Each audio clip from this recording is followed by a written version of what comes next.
You've seen reports. Russia's hacked into a lot of things. China's hacked into a lot of things. Russia even hacked into the Democratic National Committee.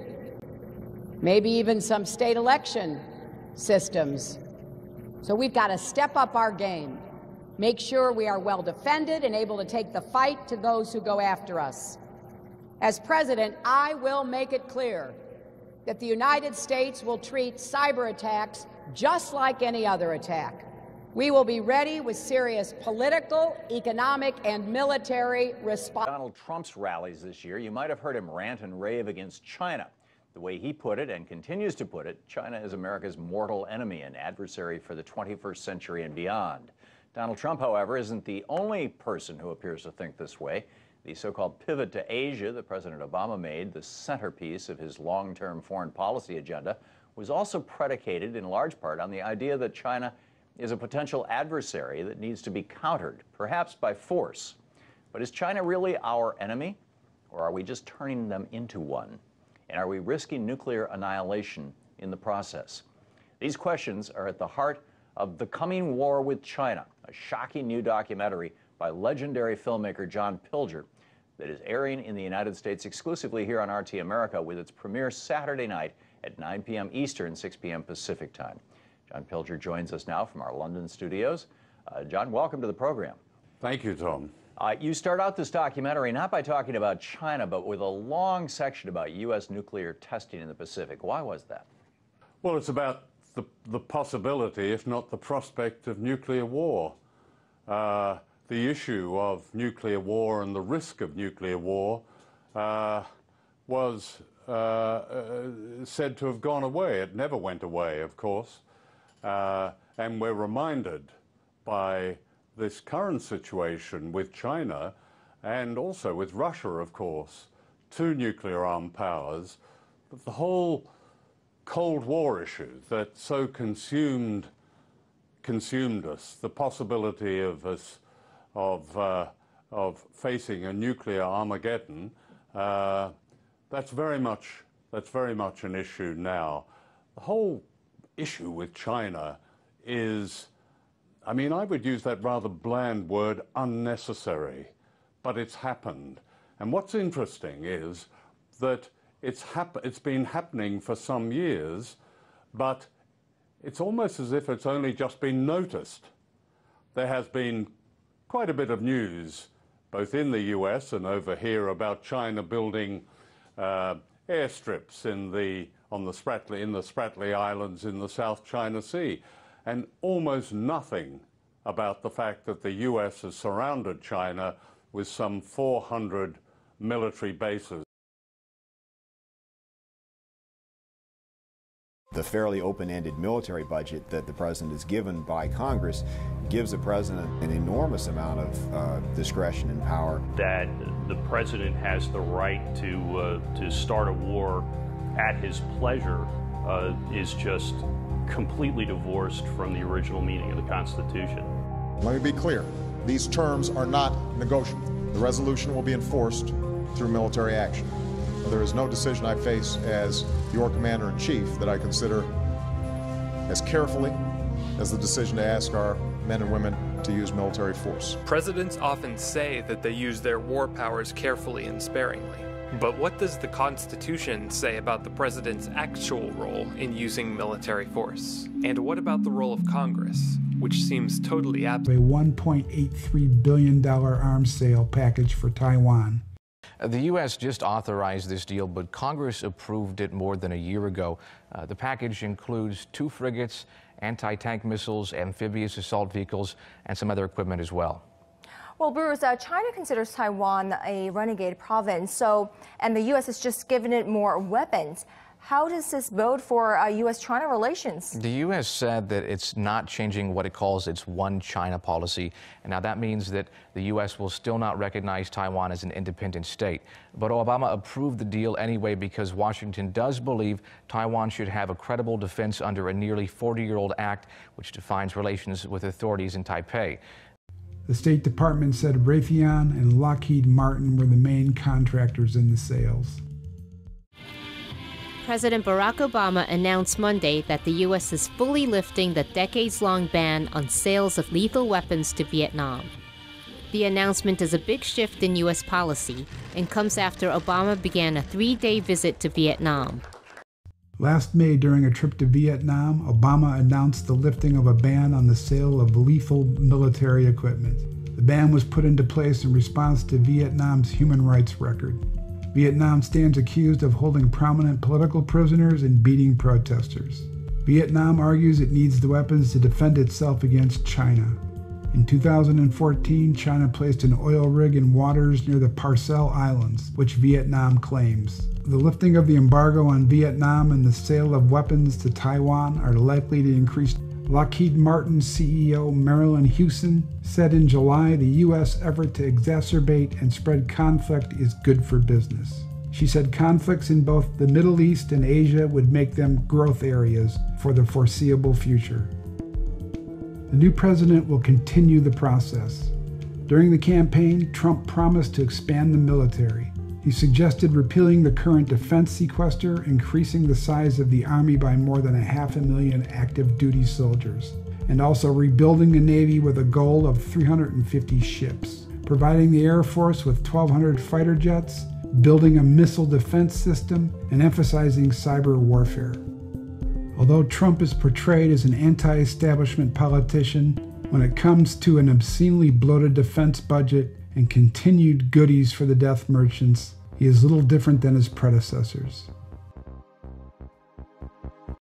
The Bretton Woods Agreement, ratified in 1945, in addition to making the dollar the global reserve and trade currency, obligated the signatory nations to tie their currencies to the dollar. The nations that ratified Bretton Woods did so on 2 conditions. The first was that the Federal Reserve would refrain from overprinting the dollar, basically as a means to loot real products and produce from other nations in exchange for ink and paper. It basically was an imperial tax imposed by the U.S. economic system on the rest of the world. That assurance of no overprinting was supposedly backed up by the second requirement, which was that the U.S. dollar would always be convertible back to gold by the U.S. government at $35 an ounce.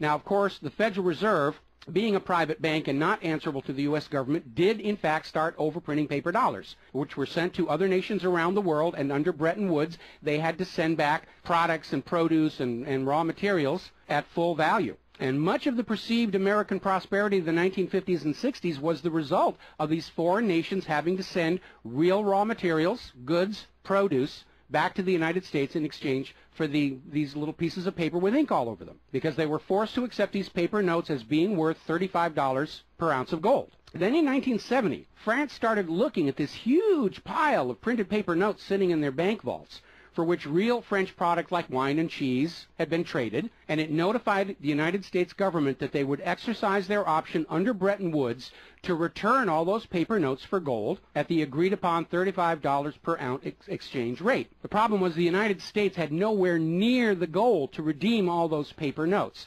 So on August 15, 1971, Richard Nixon temporarily, nudge, nudge, wink, wink, say no more, suspended gold convertibility of the U.S. Federal Reserve notes.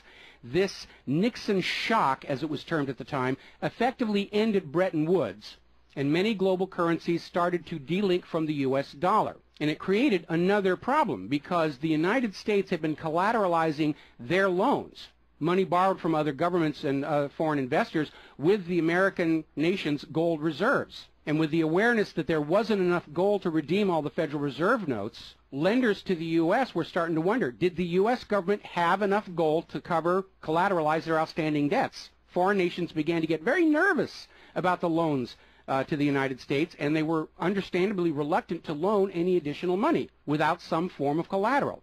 So what Richard Nixon did is he founded the environmental movement with the EPA and its various programs like wilderness zones and roadless areas and heritage rivers, wetlands, and all these other little different programs, which all took vast areas of public lands and made them off limits to the American people, who are technically the owner of all those lands. But Nixon had no concern for the environment, and the real purpose of this land grab, under the guise of the environment, was to pledge those pristine lands and their vast mineral resources as collateral on the outstanding national debt. The multitude of all these different programs was simply to conceal the scale of the land grab and collateralization of the American people's heritage. And it actually today covers almost 25% of the entire nation, is now locked up by these EPA programs and pledged as collateral on government borrowing. Now, with open lands, available lands for collateralization already in short supply, the U.S. government embarked on a new program to shore up sagging international demand for the dollar. The United States approached the world's oil-producing nations, mostly in the Middle East, and offered them a deal. In exchange for only selling their oil for dollars, the United States would guarantee the military safety of those oil-rich nations. The oil-rich nations would agree to spend and invest their U.S. paper dollars inside the United States, particularly in U.S. Treasury bonds, which would be redeemable through future generations of U.S. taxpayers. The concept was labeled the petrodollar. In effect, the United States, no longer able to back the dollar with gold, was now backing it with oil, other people's oil. And that necessity to keep control over those oil nations to prop up the dollar has dominated America's foreign policy in the region ever since. But as America's manufacturing and agriculture has declined, the oil-producing nations faced a dilemma. Like France, they've got piles and piles of these paper notes and treasury bonds piling up in their vaults, and there really wasn't all that much except real estate they wanted to buy from the United States of America. Europe's cars and aircraft were superior and less costly. In more recent times, America's experiment with GMO food crops has led a lot of nations to simply avoid buying U.S. agricultural exports. Israel's constant belligerence against its neighbors has caused the oil-producing nations to wonder if the U.S. could actually keep their end of the petrodollar arrangement. So oil-producing nations started to talk of selling their oil for whatever currency the purchasers wanted to pay. Iraq, already somewhat hostile to the United States following Desert Storm, demanded the right to sell their oil for euros in 2000. In 2002, the United Nations agreed that Iraq had a right to sell their oil for euros under the Oil for Food program. 1 year later, 2003, the United States reinvaded Iraq, lynched Saddam Hussein, and placed Iraq's oil back on the world market, only available for U.S. dollars.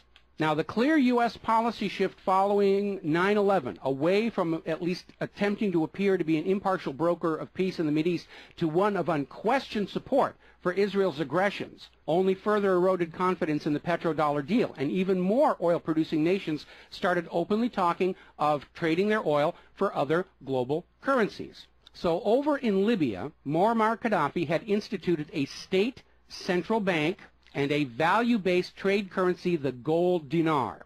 Gaddafi then announced that Libya's oil was for sale, but only for the gold dinar. Other African nations, seeing the rise of the gold dinar and the euro, even as the U.S. dollar continued its inflation-driven decline, flocked to the new Libyan currency for trade. This move had the potential to seriously undermine the global hegemony of the dollar. French President Nicolas Sarkozy reportedly went so far as to call Libya a threat to the financial security of the world. So the United States invaded Libya under the guise of supporting a popular rebellion. They brutally murdered Gaddafi, apparently because the object lesson of Saddam's lynching had not been enough of a message, imposed a private central bank, and returned Libya's oil output to dollars only. The gold that was supposed to be made into the gold dinars, as of the last report I could find, unaccounted for. Now, according to General Wesley Clark, the master plan for the dollarification of the world's oil nations included 7 targets: Iraq, Syria, Lebanon, Libya, Somalia, Sudan, and Iran. Venezuela, which has started selling their oil to China for the yuan, seems to be a late addition. What is notable about those original 7 nations targeted by the U.S. is that none of them are members of the Bank of International Settlements. This is the private central banker's private central bank located in Switzerland. That meant that those 7 targeted nations were deciding for themselves how to run their nation's economies rather than submitting to the international private central bankers. Now, of course, the bankers' gun sights are on Iran, which dares to have a government central bank and sell their oil for whatever currency they choose. The war agenda for Iran is, as always, to force Iran's oil to be sold only for dollars and to force them to accept a privately owned central bank. Now, you have been raised by a public school system and a media that constantly assures you that the reasons for all these wars and assassinations are many and varied. We're bringing democracy to the conquered lands. We hear that a lot. When actually the U.S. hasn't. The usual result of a U.S. overthrow is the imposition of a pro-business, pro-Wall Street, pro-U.S. dictatorship. Good example, the 1953 CIA overthrow of Iran's democratically elected government of Mohammad Mossadegh and the imposition of the Shah. Or the 1973 CIA overthrow of Chile's elected government of President Salvador Allende and the imposition of the dictator Augusto Pinochet. Another one of the excuses we'll get is we have to save the people from a cruel oppressor. That's the one they're using in Syria right now. Revenge for 9/11. That was a big one going into Iraq. And then later on, President Bush was caught on video saying, no, Iraq had nothing to do with 9/11. And behind all of them, that tired, worn-out, catch-all excuse for invasion, weapons of mass destruction. Assassinations are always passed off as crazed lone nuts to obscure the real agenda. And the real agenda of the bankers is very simple. It is enslavement of the people by creation of a false sense of obligation. Now, that obligation is false because the private central banking system by design creates more debt than money with which to pay the debt. There is no way out the way it's set up. It's impossible to escape as long as you're playing by their rules. And you need to understand, private central banking is not science. It is a religion. It's a set of arbitrary rules created to benefit the priesthood, meaning the bankers, and it is supported only because people believe this is the way it's supposed to be.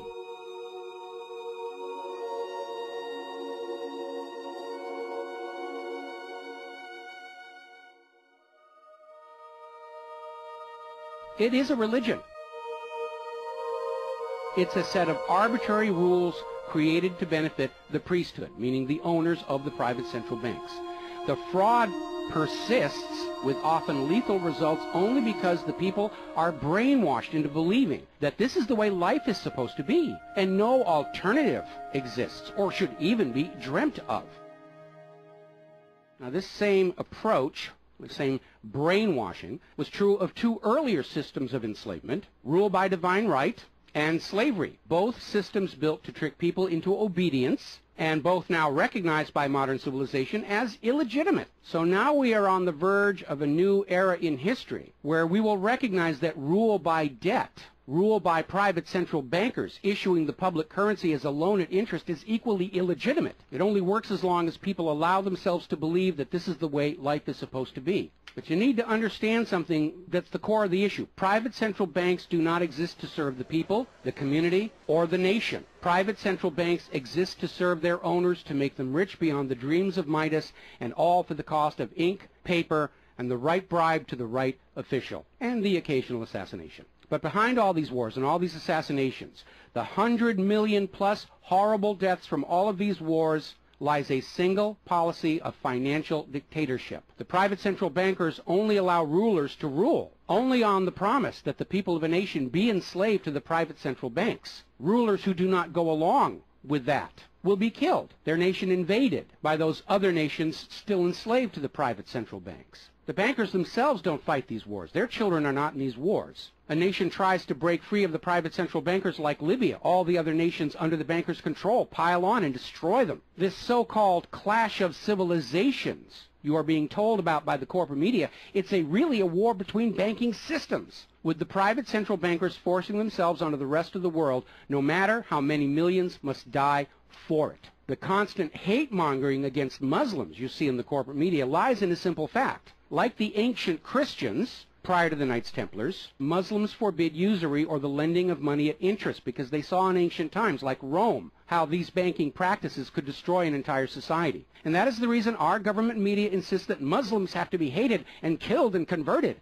They refuse to submit to currencies loaned at interest. They refuse to be debt slaves. That makes them a threat to the natural order of the world, the new world order of global fascist dictatorship. So, off to war your children must go to spill their blood for the money junkies' gold. We barely survived the last two world wars. Now we're going into the third one in the nuclear bioweapon age. That is very dangerous. We have to ask ourselves, are the private central bankers willing to risk incinerating the whole planet to feed their greed? Apparently so. You as parents as siblings, as spouses, need to ask yourself, do you really want to see your loved ones in uniform, killed and crippled, all for a bank balance sheet? But the whole point of this article, the whole point of what I'm sharing with you today, and this is all history, you can go out and hunt it down for yourself. Behind all the flag waving, behind all the propaganda, behind the crazed lone nut assassins, weapons of mass destruction, all of the modern wars this nation have fought are wars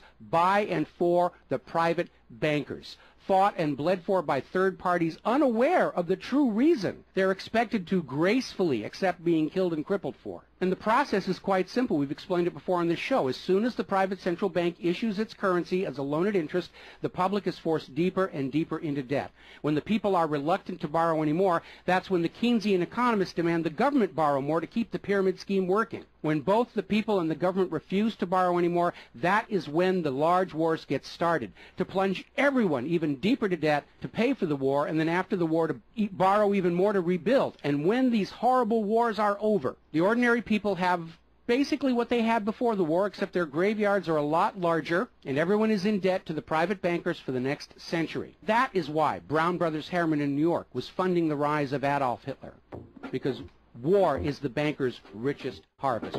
We all need to recognize this is what all these wars have been about.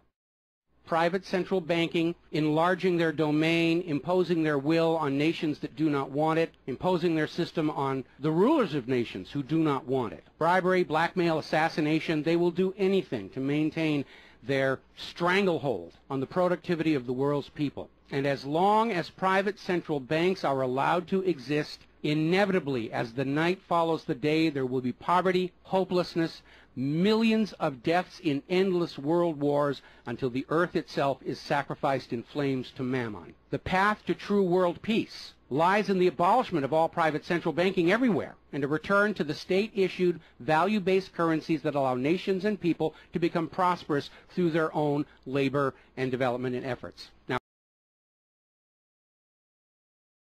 consider doing away with a bedrock of U.S.-China relations, the One China policy, in which the U.S. engages in formal diplomatic relations solely with Beijing and not Taiwan. China is ripping us off. You know who's getting the oil? China. What China's doing to us is horrible. After his win, Trump took a congratulatory phone call from Taiwan's leader, raising concern in both the U.S. and China. Why should some other nation be able to say, I can't take a call? Tonight, the Chinese Foreign Ministry firing back, warning there is but one China in the world and no one can change that. Cecilia, another busy week of Senate confirmation hearings is coming up, including that of Nikki Haley for UN ambassador, who will likely face tough questions on both China